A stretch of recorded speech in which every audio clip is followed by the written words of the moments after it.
Welcome back to Science Rocks. You know, when you think of Florida and the great outdoors, you don't really think of caves. But here in the Panhandle, there's an amazing geological wonder. Let's go check it out. This is the Florida Caverns State Park in Marianna, Florida, about 45 miles west of Tallahassee. This area has a remarkable history, dating back to more than 1,000 years ago, with ancient Indian hunters residing in these woods. So what is this out through here now? Now this right here, a lot of these you'll see a lot of hardwood. Right here we have a south magnolia, a southern magnolia tree, and then over here we got some needle palms, and the needles are in the bottom of the of those needle palms there. And they're very, very sharp. And the Indians used to use those for the to do their hair with for hairpins and things like that, and also the soap. The cave entrance was actually discovered by accident in 1937 when a government surveyor found an uprooted tree that left a hole in the ground, uncovering a way into this amazing underground world. Make sure while you're using it, don't touch it. Knock any of the stalactites. This rock right here is limestone rock. Water is the main architect for this cave. So as we walk through, we'll see seashells inside the rock. We'll see fossils. Now, this is the basement of the cave right here.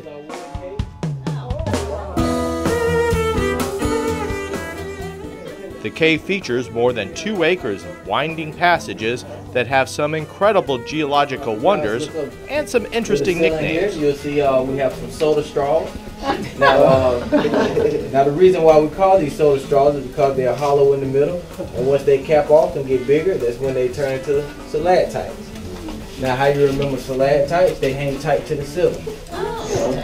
So y'all can remember that like that. So now, as they drip down, and these grow up, and these called stalagmites.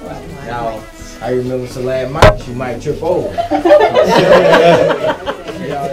Now, how this is formed?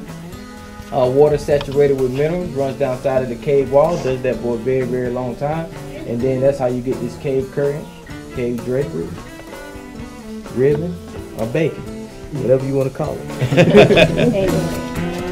We can touch this rock, but none of the others. Here is called the waterfall room. You see that we have some ice-like waterfalls here, some more calcite, some more iron. The park sits atop what is known as the Ocala limestone system, which stretches from North Florida and into Alabama and Georgia. Wow, this is really beautiful. The limestone is composed of fossilized seashells and marine life that accumulated on the seafloor during the time that Florida was covered by a shallow sea. And even today in the caves you can see some shark's teeth embedded in the cave walls. So what's a shark's tooth doing up in a rock? I wonder what's above it.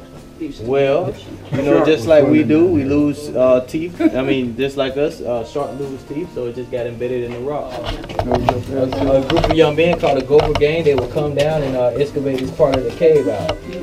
So they would slither on their bellies to do all this work here. And you know, back in this time, everybody was a little bit smaller. Yeah, you know, for $1 a day. In addition to the miles of great hiking and canoe trails, this park features an amazing educational center, home to the Learning in Florida's Environment program.